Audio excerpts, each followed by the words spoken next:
ये तस्वीर देखिए आप किस तरीके से जेल में बंद ये युवा नेता जिनको अब बाहर निकाल लिया गया है, जेल से बाहर आ गए हैं। ये तस्वीरें बेहद महत्वपूर्ण है और ये तस्वीर अपने आप में बता रही है कि प्रदर्शनकारी कैसे इस आंदोलन के बाद अपनी बड़ी जीत मान रहे हैं। नेपाल के ये पूर्व उप प्रधानमंत्री हैं रवि लामिछाने और देखिए जेल से बाहर आ गए हैं। कोऑपरेटिव घोटाले में जेल में बंद थे रवि लामिछाने और इनकी एक छवि जो है वो जुझारू नेता के तौर पर, एक युवा नेता के तौर पर इनकी छवि, लेकिन जब ये सरकार आई तो इस सरकार ने घोटाले के आरोप में इन्हें भी जेल में डाल दिया सलाखों के पीछे। और अब रवि लामिछाने वो जेल से बाहर आ गए हैं। जेल से बाहर आने के बाद देखिए कैसे हाथ जोड़कर अभिवादन स्वीकार करते हुए ये तस्वीर आपके सामने है। नीरज, बिल्कुल, देखिए ये बहुत पॉपुलर जो उप प्रधानमंत्री थे, युवा हैं और इनकी खुद की पार्टी के 21 इनके एमपीज थे इनके, और इनको खुद सरकार ने जो था, क्योंकि इन्होंने खुद करप्शन की बात करी थी, इन्होंने करप्शन की फाइल्स के बारे में बात की थी कि किस तरह से जो नेपाल के पूर्व मंत्री और प्रेजेंट मंत्री हैं उनके घोटाले हुए हैं, लेकिन उसके बाद इन्हीं को जेल भेज दिया गया था। तो जो लोगों का गुस्सा था, युवाओं का गुस्सा था, वो इसी बात को लेकर था कि जो करप्शन की बात करता है, करप्शन को उजागर करने की कोशिश करता है, आप उसी को ही जेल भेज देते हैं। उल्टा जो करप्ट लोग हैं, जो करप्ट नेता हैं, उनके खिलाफ कोई कार्रवाई नहीं होती। ये रवि लामिछाने जिस तरीके से अब सलाखों से बाहर आ गए, मतलब जो प्रदर्शनकारियों की मांगे थी, ये कहा जा सकता है कि एक एक करके वो तमाम मांगे जो हैं अब वो मानी जा रही हैं। मतलब हर वो कोशिश की जा रही है कि प्रदर्शनकारियों को संतुष्ट किया जाए और प्रदर्शनकारियों की मांगे मानी जाए ताकि प्रदर्शनकारी यहाँ नेपाल काठमांडू की सड़कों को खाली करें। क्योंकि रवि लामिछाने जो सलाखों के पीछे थे, जेल में बंद थे, उन्हें रिहा किया जाए, ये भी तो वो मांग थी जिसको लेकर प्रदर्शनकारी अपनी आवाज बुलंद कर रहे थे। आशीष, ये तो ये दिखाता है कि सेना कितनी संवेदनशीलता के साथ इस मसले को, इस सिचुएशन को हैंडल कर रही है। जिस बात का कई लोगों को आशंका रही होगी कि कहीं सेना सीधे इंटरवीन ना करे, इस तरह से रवि लामिछाने को जब उन्होंने रिलीज़ कर दिया है तो ये दिखाता है कि किस तरह से जो पॉपुलर डिमांड है, लोगों की जो नाराज़गी, उसको और एग्रीवेट, उसको और भी ज़्यादा बॉयल ना किया जाए, नहीं तो आगे चल के सिचुएशन हाथ से निकल जाएगी। और अगर कहीं ऐसा ना हो, सिचुएशन आगे ऐसी आ जाए कि उस देश के नागरिक उस अपने देश की, नेपाल की सेना के खिलाफ उठ खड़े हों, तो फिर और ट्रिकी सिचुएशन हो जाती है। मुझे लगता है कि ये टू दी कॉन्ट्ररी बहुत अच्छे से संजीदगी के साथ हैंडल कर रहे हैं। और आप बिल्कुल ठीक कह रही है, संभव है कि इसके बाद हमें और भी ऐसे फैसले देखने को मिले सेना की तरफ से, ताकि पैसिफाई किया जा सके जो मांगे रही हैं प्रोटेस्टर्स की, उनको एक के बाद एक माना जाए और किसी तरह से इस विद्रोह को, इस प्रदर्शन को शांत किया जाए, ताकि निगोशिएटिंग टेबल पे आओ, एक बार बातचीत हो सके कि किस तरह से अगली सरकार को वहाँ सेटअप करना है या पहले इंटरिम गवर्नमेंट बनाना है, किस तरह की गवर्नेंस इस्टेब्लिश करनी पड़ेगी। देखिए नुकसान भी बहुत हो गया है उपद्रव के नाम पर, इस प्रदर्शन के नाम पर जिस तरह से आगजनी हुई है, प्रॉपर्टीज़ को बहुत डैमेज हुआ है। ऐसे में आखिर क्या करें, किस तरह से अगला कदम उठाएं ताकि पहले ये जो भीड़ निकली हुई है उनको शांत किया जाए। इसलिए मुझे लगता है कि इनको रिलीज़ किया जाना ये दिखाता है कि आर्मी बहुत डेलिकेट तरीके से, बहुत सेंसिबल तरीके से सिचुएशन को डील कर रही है। बिल्कुल, सड़क पर उतर आए युवा बड़ी संख्या में और ऐसे में युवाओं की तरफ से जो कुछ सामने आ रहा था, सब कुछ फूका जा रहा था। लंबी चौड़ी मांगे युवाओं की, जिसमें सबसे बड़ी मांग तो उनकी केपी शर्मा ओली का इस्तीफा थी। वो इस्तीफा हुआ, केपी शर्मा ओली ने कुर्सी छोड़ी, केपी शर्मा ओली की सरकार गई और अब एक तरफ युवा जश्न मना रहे हैं और साथ ही साथ सेना की तरफ से जो अन्य मांगे इन प्रदर्शनकारियों की थी, धीरे धीरे वो मांगे भी मानी जा रही हैं ताकि प्रदर्शनकारियों को शांत किया जा सके, ताकि नेपाल में हालात एक बार फिर सामान्य हो सकें। और ये प्रदर्शनकारी जिन्होंने अब नेपाल में कई शहरों में, खासतौर से राजधानी काठमांडू में सड़कों पर कब्जा कर लिया है, उनको संतुष्ट करके वापस उनके घरों की ओर भेजा जा सके। इस बीच ये जो आगजनी हुई है, कैसे संसद में आग से लेकर मंत्रियों के आवास से लेकर और वो तमाम इमारतें जिनका कोई कनेक्शन ऐसा था कि वो किसी ना किसी मंत्री, किसी ना किसी नेता से उसका ताल्लुक था, उस नेता की थी, उन सबको आग के हवाले यहाँ पर प्रदर्शनकारियों ने किया। वो 5 सितारा होटल, हिल्टन होटल, उसको आग लगा दी गई। यहाँ पर आप देख रहे हैं बाजार में ये एक और इमारत है, इस इमारत को आग के हवाले किया गया है। ये तस्वीरें भी आपके सामने हैं, कैसे आगजनी की जा रही थी, ये तस्वीरें आपके सामने। गुस्सा बढ़ता जा रहा था, नाराजगी सबसे ज्यादा केपी शर्मा ओली को लेकर ही थी कि इतना सब कुछ हो जाने के बावजूद भी केपी शर्मा ओली अभी तक अपनी कुर्सी पर बने हुए हैं। कल 21 प्रदर्शनकारियों की हत्या के बाद भी केपी शर्मा ओली अपनी कुर्सी पर बने हुए हैं। और प्रदर्शनकारी भी कौन? 14-15 साल से लेकर 28 साल तक की उम्र वाले युवा, कुछ तो स्कूली बच्चे थे जिन्होंने स्कूल की यूनिफॉर्म तक पहनी हुई थी और उनको गोली मारी गई सीधे सिर में। इसी को लेकर लोगों में नाराजगी बहुत ज्यादा थी। और एक तरफ जो आप तस्वीर देख रहे हैं जहां पर आग धधकी हुई है। केपी शर्मा ओली का घर है। केपी शर्मा ओली के घर में आगजनी हुई है। केपी शर्मा ओली के घर को आग के हवाले कर दिया है। मैं आपको बता ही रही थी अभी कि कैसे केपी शर्मा ओली, और सबसे ज्यादा नाराजगी केपी शर्मा ओली को लेकर ही थी। वो नाराजगी देखिए कैसे फूटी है। युवा है यहाँ पर और सीधे सीधे केपी शर्मा ओली को सबसे क्रूर शासक के तौर पर नेपाल के ये लोग करार दे रहे थे। कल से जब से केपी शर्मा ओली सरकार की तरफ से प्रदर्शनकारियों पर काबू पाने के लिए शूट एट साइट का ऑर्डर दिया गया और सुरक्षा बलों ने कल जब प्रदर्शनकारियों को मौत के घाट उतारा, सीधे उनके सिर में गोली मारी, उसके बाद तो नेपाल की जनता का ये गुस्सा फूटा और नेपाल की जनता के गुस्से के निशाने पर सीधे केपी शर्मा ओली आए। देखिए केपी शर्मा ओली के घर को कैसे आग के हवाले किया गया, फूंक डाला गया केपी शर्मा ओली का घर। इन तस्वीरों को देखकर अब आप समझ पा रहे होंगे क्यों सेना ने अपनी सुरक्षा के घेरे में केपी शर्मा ओली को लिया है,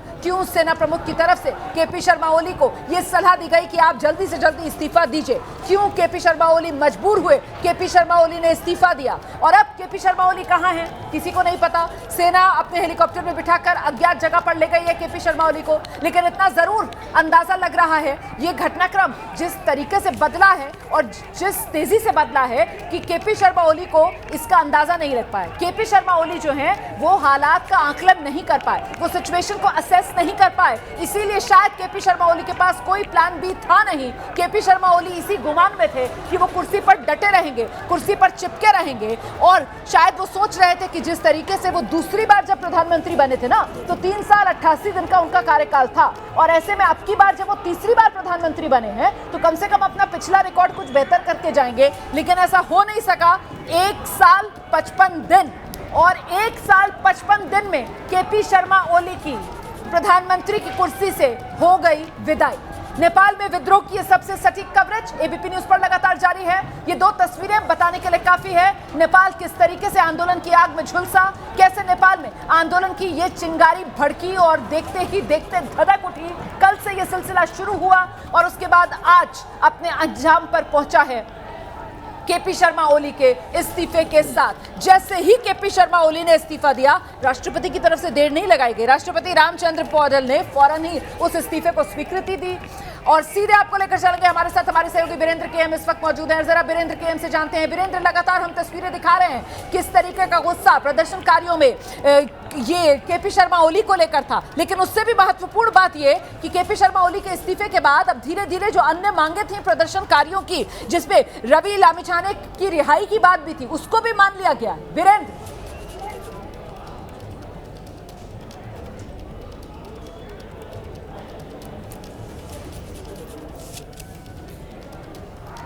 वीरेंद्र आपको मेरी आवाज मिल रही है?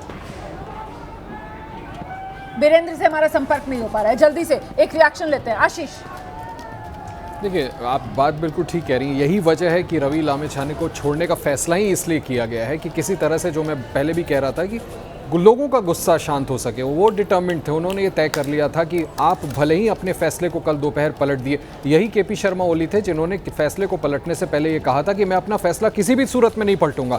इन सोशल मीडिया प्लेटफॉर्म्स को हमारा फैसला और सुप्रीम कोर्ट की रूलिंग को मानना ही पड़ेगा, फॉलो करना ही पड़ेगा, और अगर आप नहीं मानेंगे तो हम आपको अनब्लॉक नहीं करेंगे। उसके बाद इतना प्रेशर पड़ा, जिस तरह से जनता सड़क पर उतर आई, पहले आपने गोलियां चलवाई, उसमें कितने लोग मारे गए, उसके बाद आपको लगा कि अब सिचुएशन को थामना जरूरी है हैंडल करने के लिए। आपने वापस उन सोशल मीडिया प्लेटफॉर्म्स पर जिन पर बैन लगाया था उनको वापस ले लिया। आपको लगा, आप मिसकैलकुलेट कर गए कि इसके बाद जनता मान जाएगी और अपने अपने घरों पे वापस लौट जाएंगे, आप अपनी कुर्सी से चिपके रहने में कामयाब हो पाएंगे। वो हो नहीं सका।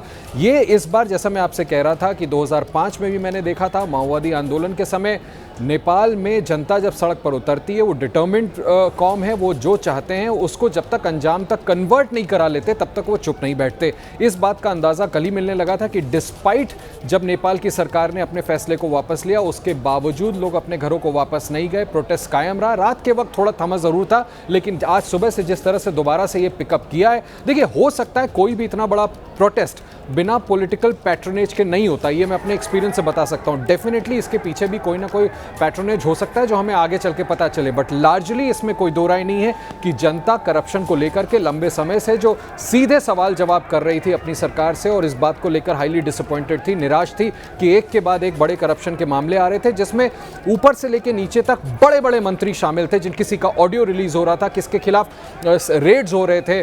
मैं आपको बताऊं कि जो पोखरा में नया इंटरनेशनल एयरपोर्ट बनने का प्रोजेक्ट है, उसमें कहा जाता है कि चाइनीज इंटरफेरेंस से हजारों करोड़ के पैसे साइफन ऑफ हो रहे थे। तो इस तरह के तमाम करप्शन के मामले सामने आ रहे थे, लिहाजा जनता डिटर्मिन्ड थी कि इनको हटाना है एट एनी कॉस्ट। ये कैलकुलेट नहीं कर पाया, बिल्कुल ठीक कह रही है।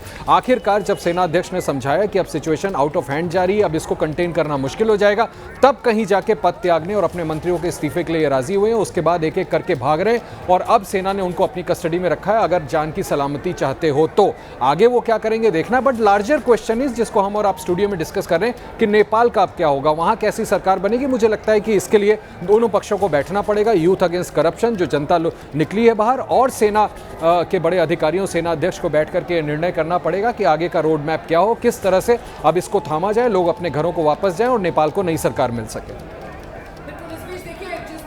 वो नई सरकार, वो कौन सी सरकार होगी, वो किस तरीके से उसका चयन होगा और उसमें कितना समय लगेगा और इस बीच क्या होगा, कौन नेपाल की कमान संभालेगा, ये वो तमाम सवाल हैं जिनके जवाब का अभी इंतजार है। लेकिन इस बीच वो रवि लामिछाने सलाखों से जो बाहर आए और ये मांग की जा रही थी आंदोलनकारियों की तरफ से, जो कहा जा रहा है कि साहब ये अक्रॉस द पार्टी लाइन जो पॉलिटिकल सिस्टम है नेपाल का, उसके खिलाफ लोगों की नाराजगी थी जो इस रूप में फूटी है। तो नहीं भूलना चाहिए कि ये जो आंदोलन था, इसकी कमान कई एनजीओज उनके हाथ में थी, सिविल सोसाइटी के लोग वो इसका नेतृत्व कर रहे थे, और वहीं निर्दलीय बलेन शाह जो काठमांडू के मेयर हैं, इस तरीके के जो लोग थे, बहुत से पत्रकार थे, वो खुलकर ये जो युवाओं का प्रदर्शन था या युवाओं का जो आंदोलन था उसमें अपना समर्थन दे रहे थे। सिविल सोसाइटी जिसका हमने पहले जिक्र किया, और साथ ही जो ये आरएसपी है जो कि रवि लामिछाने की पार्टी है, वो रवि लामिछाने की जो पार्टी है वो भी कहीं ना कहीं इसका समर्थन कर रही थी। और ऐसे में अब खबर यही आ रही है कि रवि लामिछाने के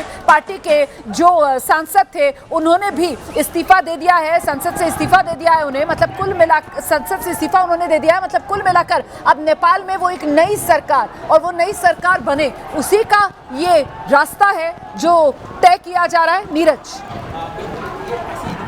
रवि लामिछाने को एकदम छोड़ देना और प्रदर्शनकारियों की डिमांड पर छोड़ देना, तो इससे ऐसा लगता है कि जो सेना की भी कहीं ना कहीं रजामंदी होगी कि आप इनको छोड़ सकते हैं। दूसरी तरफ जो बालिन शाह हैं, जो मेयर हैं, वो भी उनको लेकर भी समर्थन में आज हमने देखा कि कितनी नारेबाजी हो रही थी।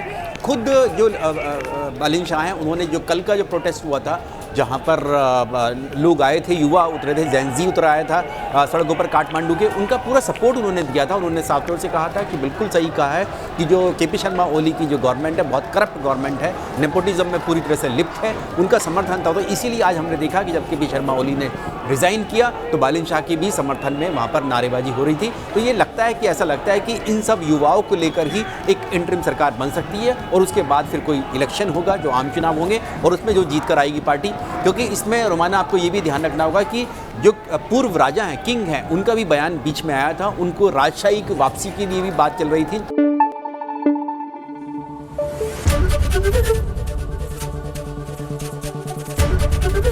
एबीपी न्यूज आपको रखे आगे।